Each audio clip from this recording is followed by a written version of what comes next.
Bonjour, alors nous allons voir la première partie du chapitre d'introduction à la mécanique au niveau de la seconde. Donc c'est la mécanique du poids, c'est-à-dire que c'est l'étude des mouvements, ce n'est pas l'étude ou la conception de machine. Donc là le but c'est de formaliser les mouvements pour trouver des lois et prédire le futur de systèmes qui se déplacent. Donc par exemple, grâce à la mécanique, on est capable de prédire le mouvement des astres, notamment des comètes, prédire les éclipses solaires, car nous avons réussi à décrire des lois qui donnent la position de ces objets au cours du temps. Du coup, nous allons voir dans cette première partie comment déjà décrire un mouvement. Donc la première chose à faire, c'est de bien choisir les échelles spatio-temporelles, c'est-à-dire les échelles au niveau des unités de longueur et de temps. Car qui dit mouvement, en général, dit vitesse. Dans une vitesse, on a des mètres et des secondes, donc des longueurs et des temps. Ou on peut utiliser d'autres unités, bien sûr, mais en physique, l'unité de base, c'est le mètre par seconde. Donc quand je dis qu'il faut choisir, c'est qu'il faut essayer de choisir judicieusement. Je donne l'exemple là de la Terre qui tourne autour du Soleil, donc la vitesse de la Terre sur son orbite, c'est environ 30 km par seconde. Le nombre 30 est facilement accessible à tout le monde, je pourrais dire 30 000 mètres par seconde, ça rajoute des zéros, sont-ils utiles? Je ne suis pas sûr, donc 30 km par seconde, ça semble être une bonne unité.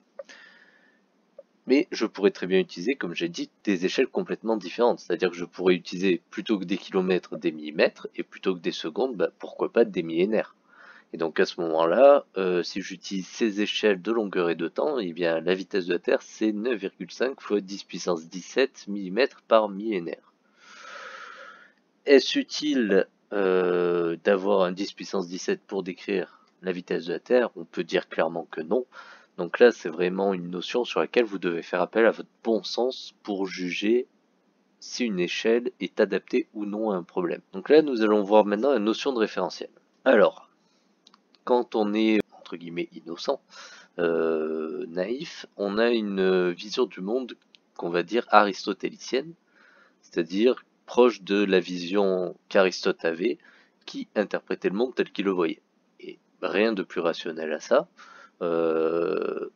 Je vois une plume tomber doucement et une boule de plomb tomber vite, et bien je dis que plus un objet est lourd, plus il tombe vite. Pour Aristote, le mouvement était absolu. C'est-à-dire que n'importe qui ou quoi, un chariot qui roulait avançait forcément, il était en mouvement de manière absolue, et une pierre qui était posée sur le sol était immobile. Alors cette notion-là, elle a été remise en question par Galilée, qui était un physicien, un scientifique italien au XVIe siècle, XVIe-XVIIe siècle, et qui a introduit la notion de relativité dans le mouvement. On n'est pas à la relativité d'Einstein, mais c'est une première étape. Alors pour Galilée, il n'y a plus d'absolu en termes de mouvement. Un mouvement, il doit être décrit en fonction d'un point que l'on considère fixe.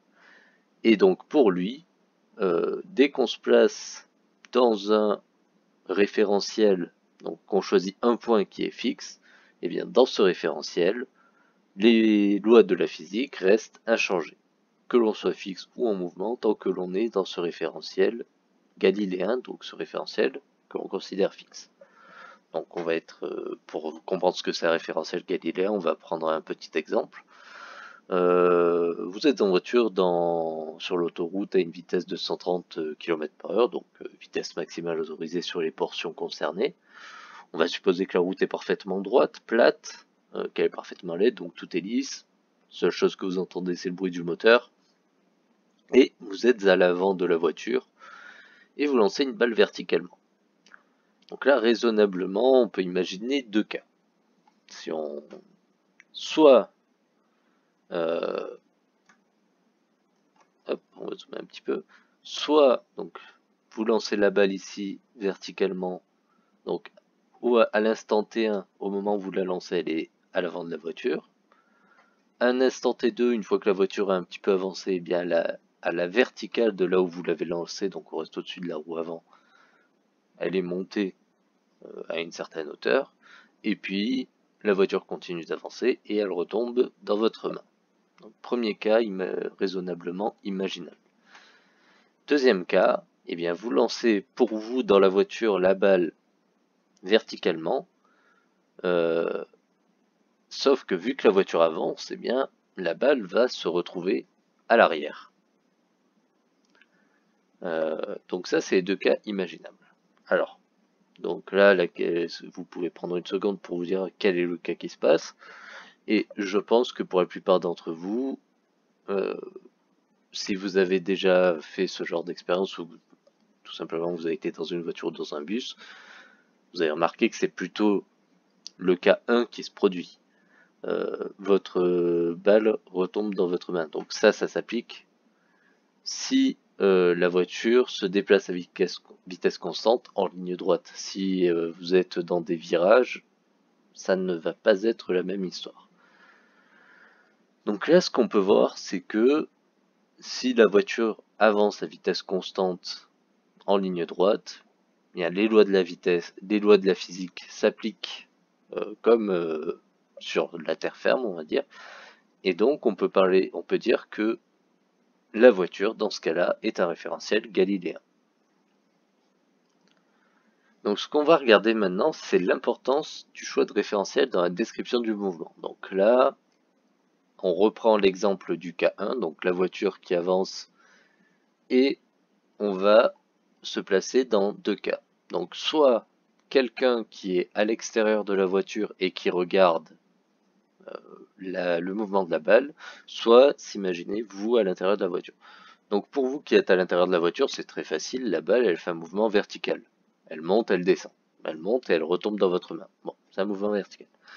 Maintenant pour quelqu'un qui est à l'extérieur, supposons que la voiture est invisible, que tout est invisible sauf la balle. La personne qui est à l'extérieur, elle va pas voir simplement un mouvement vertical. Elle va voir une balle qui monte et qui avance, et puis qui descend et qui avance. Car, malgré tout, la balle est dans la voiture. La balle est comprise dans le système voiture, donc elle va avoir la même vitesse horizontale que la voiture. C'est-à-dire que la balle, à l'horizontale, avance aussi à 130 km/h. Sauf qu'en plus, elle a une vitesse verticale qui fait qu'elle monte et elle descend. Donc, cette notion de référentiel est importante pour décrire notamment la forme du mouvement, mais aussi pour les vitesses. Si vous êtes à 130 km/h sur l'autoroute, les voitures qui vont rouler à 100 km/h par rapport à vous, vous allez avoir l'impression qu'elles reculent. Leur vitesse ne va pas, vous n'allez pas vous dire, ah tiens, elle roule à 100 km/h. Vous allez vous dire naïvement, elle roule moins vite et j'ai l'impression qu'elle recule. Donc c'est là où l'importance du référentiel est facilement compréhensible, c'est que suivant là où vous vous trouvez, eh bien vous allez dire cette voiture va plus vite ou cette voiture va moins vite. Et si vous êtes sur le bord de l'autoroute, eh bien vous allez vous dire toutes ces voitures vont très vite et toutes dans la même direction. Donc le référentiel et le définir en amont d'un problème de mécanique, c'est très important parce que suivant comment vous décrivez, suivant de là où vous décrivez un mouvement, vous n'allez pas voir la même chose. Donc je vous invite à aller voir sur YouTube des vidéos, notamment sur le mouvement rétrograde de Mars, qui sont assez contre-intuitives. Il y a un TP trouvable quelque part sur internet, j'en ai moi-même un de préparé sur justement cette notion, que je mettrai dans le dossier des cours. Donc, quand on veut bien décrire un mouvement, du coup, il faut bien choisir le référentiel. Donc sur Terre, on va choisir le référentiel terrestre, donc c'est-à-dire on se place à un objet qui est fixe par rapport à la Terre. Donc si vous êtes immobile sur Terre et que vous regardez le mouvement d'une balle de tennis, vous êtes un référentiel terrestre. Si vous voulez étudier le mouvement de la Lune, l'idéal c'est de prendre un référentiel géocentrique, c'est-à-dire centré sur le centre de la Terre, pour comme ça pour qu'on puisse voir facilement le mouvement circulaire de la Lune autour de la Terre. Et de la même manière, si on veut étudier le mouvement des planètes dans le système solaire, on va utiliser le référentiel héliocentrique. Hélios en grec c'est le soleil, et donc c'est le référentiel centré sur le soleil, pour bien voir les mouvements circulaires autour du soleil. Donc ça, ce référentiel, en gros, c'est l'origine du repère que vous avez vu en mathématiques, c'est le zéro du repère. Donc de la même manière, il faudrait aussi choisir un repère de temps, donc définir quelle est la date initiale, t égale 0 secondes. Ok, alors maintenant nous allons voir la notion de trajectoire. Donc en général en physique, on va résumer un objet à un point. On va simplifier, on va oublier la forme de l'objet, on va pas s'intéresser à ça. On va s'intéresser à son centre de gravité seulement. Et ce qu'on appelle trajectoire, c'est l'ensemble des positions que ce centre de gravité va prendre au cours du temps. Donc au niveau des trajectoires notables, vous avez la trajectoire rectiligne, c'est-à-dire en ligne droite, la trajectoire circulaire, la trajectoire courbe. Bon, ça c'est des choses que vous verrez au fur et à mesure en faisant des exercices. On va s'intéresser maintenant à la notion de vitesse d'un point. Donc ça fait plusieurs années que vous avez vu qu'on définit la vitesse comme v est égal à d sur delta t. Donc d c'est la distance parcourue pendant la durée delta t. Donc cette formule est pratique, mais elle ne donne une information que sur la valeur de la vitesse. C'est-à-dire que vous ne savez pas vers où va l'objet étudié. Est-ce qu'il va vers le haut, vers le bas, vers la gauche, vers la droite? Si vous avez juste la valeur que l'objet va à 30 mètres par seconde, vous n'avez pas plus d'informations. Donc ce qu'on fait en mécanique, c'est qu'on fait intervenir plutôt un vecteur vitesse v. Ce vecteur nous informe, en plus de la valeur de la vitesse, du sens et de la direction du déplacement de l'objet. Donc la formule v est égale à d sur delta t est toujours valable. Par contre, il faut transformer d en vecteur. Alors qu'est-ce que c'est le vecteur d? Eh bien c'est tout simplement le vecteur qui va de A vers B si un objet se déplace de A vers B. Donc ça c'est le vecteur distance que j'appelle d. Je pourrais l'appeler aussi AB avec une flèche. Je pourrais l'appeler MAMB avec une flèche. Le nom n'a pas d'importance. Donc le vecteur distance c'est ça. Donc vous avez appris en maths normalement que du coup ce vecteur a pour coordonnées xd, yd. Donc, et les coordonnées de ce vecteur, dans ce cas-là, c'est xb moins xa et yb moins yk. Donc, dans ce cas-là, les coordonnées de ce vecteur, c'est 3, 3 dans le vecteur que j'ai tracé, parce que les coordonnées de A, c'est 1, 2, et les coordonnées de B, 4, 5. Donc, je fais l'application, et je trouve 3, 3. Donc là, en l'occurrence, c'est un objet qui s'est déplacé de A vers B en 15 secondes. C'est moi qui ai décidé, il n'y a pas... Donc delta t est égal à 15 secondes. Donc, je réécris la même relation. V est égal à D sur delta t. Et je fais l'application. Donc xd, yd sur delta t. Donc xd sur delta t, yd sur delta t. Je fais l'application numérique et je trouve 0,2, 0,2. Donc cela signifie que chaque seconde, l'objet avance horizontalement de 0,2 m, mais aussi qu'il monte de 0,2 m. Si je veux calculer la vitesse v, c'est-à-dire la norme de ce vecteur, ce qu'il y aurait sur le compteur de vitesse, eh bien il faut appliquer la formule que vous avez sûrement vue en maths. V est égal à racine de xv carré plus yv carré, 0,28 mètres par seconde ici.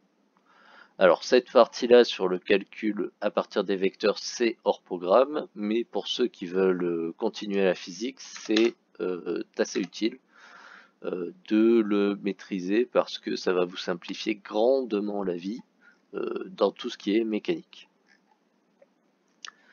Du coup, quand on parle de mouvement d'un objet qui suit une trajectoire en ligne droite, on dit que c'est un mouvement rectiligne. Si la vitesse est constante, c'est un mouvement rectiligne et uniforme. A l'inverse, s'il n'est pas constant, c'est un mouvement rectiligne et accéléré. Donc accéléré, dans le cas de la mécanique, ça ne veut pas dire forcément aller plus vite, c'est juste que la vitesse varie. Donc dans le cas où la vitesse varie, si le vecteur vitesse change, le mouvement est accéléré. Alors, quand on dit que le mouvement le vecteur vitesse change, ce n'est pas seulement en valeur, il peut aussi changer de direction. Et dans tous les cas, c'est un mouvement accéléré. Donc on va s'arrêter là pour la partie 1 et je vous retrouve pour la deuxième partie.